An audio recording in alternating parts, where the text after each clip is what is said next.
ವೇದ ಸುಳ್ಳಾದರೂ ಗಾದೆ ಸುಳ್ಳಾಗದು. ಗಾದೆಗಳು ಹಿರಿಯರ ಅನುಭವದ ನುಡಿಮುತ್ತುಗಳು.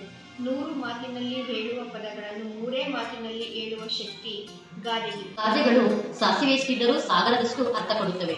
ಆಡುಮುಟ್ಟದ ಸೊಪ್ಪಿಲ್ಲ, ಗಾದೆ ಹೇಳದ ವಿಷಯವೇ ಇಲ್ಲ. ಇಂತಹ ಪ್ರಸಿದ್ಧ ಗಾದೆಗಳನ್ನು ನಮ್ಮ ಶಾಲೆಯ ಮಕ್ಕಳು ಕನ್ನಡ ವರ್ಣಮಾಲೆಯ ಅನುಸಾರವಾಗಿ ನಿಮ್ಮ ಮುಂದೆ ಪ್ರಸ್ತುತಪಡಿಸಲಿದ್ದಾರೆ. ಆ ಅಡಕೆಗೆ ಹೋದ ಮಣ ಆನೆ ಕೊಟ್ಟರು ಬಾರದು. ಆಕಳು ಕೊಪ್ಪಾದರೆ ಹಾಲು ಕೊಪ್ಪೆ. ಇಬ್ಬರ ಜಗಳ ಮೂರನೆಯವನಿಗೆ ಲಾಭ. ಈಸಬೇಕು ತಿಚ್ಚಬೇಕು. ಉಪ್ಪು ತಿಂದ ಮೇಲೆ ನೀರು ಕುಡಿಯಲೇಬೇಕು. ಊರು ಹೋಗೋ ಬಿಟ್ಟು ಕಾಡು ಬಾನುತ್ತೆ. ಋಷಿ ಮೂಳ ನದಿ ಮೂಳ ಹುಡುಕಬಾರದು. ಎಲ್ಲರ ಮನೆಯ ದಾಸ ತುತ್ತು. ಮೇಲೆ ಏರಿದವನು ಕೆಳಗೆ ಇಳಿಯಲೇಬೇಕು. 5 ಬೆರಳು ಒಂದೇ ಸಮ ಇರಲ್ಲ. ಒಬ್ಬರಿಗಿಂತ ಇಬ್ಬರು ಲೇಸು. ಓದಿಲ್ಲ ಬರ್ತಿಲ್ಲವರ ಶೃಂಗಾರ.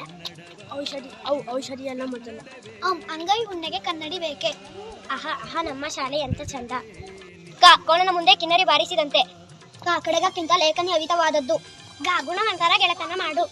ಘಟ ಇದರ ಮಠ ಕಲಿಸಬಹುದು. ಜ್ಞಾನದ ಬಲದಿಂದ ಅಜ್ಞಾನದ ಕೇಡು ನೋಡಯ್ಯ. ಚಿಂತೆಯಿಲ್ಲದವನಿಗೆ ಸಂತೆಯಲು ನಿದೆಯಂತೆ. ಚಳಿಗೆ ಛತ್ರಿ ಹಿಡಿದರೆ ಚಳಿ ಬಿಟ್ಟಿದೆ. ಜಾಣನಿಗೆ ಮಾತಿನ ಪೆಟ್ಟು, ದಡ್ಡನಿಗೆ ದೊಣ್ಣೆಯ ಪೆಟ್ಟು. ಜನ ಕಾಂಚನವೆಂದರೆ ಎಡವು ಬೈಬಿಡಿತು. ಜ್ಞಾನೇ ಬಂದರೆ ಗೌರವಿಸು, ಹೀನ ಬಂದರೆ ತೇಜಿಸು.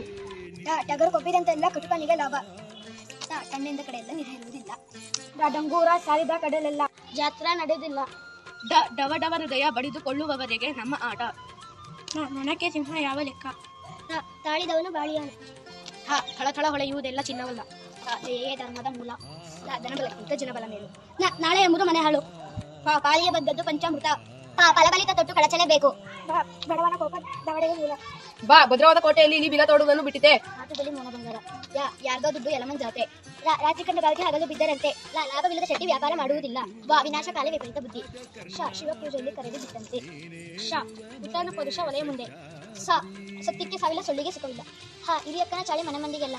ಮುಳ್ಳನ್ನು ಮುನೆಯ ತೆಗೆಯಬೇಕು.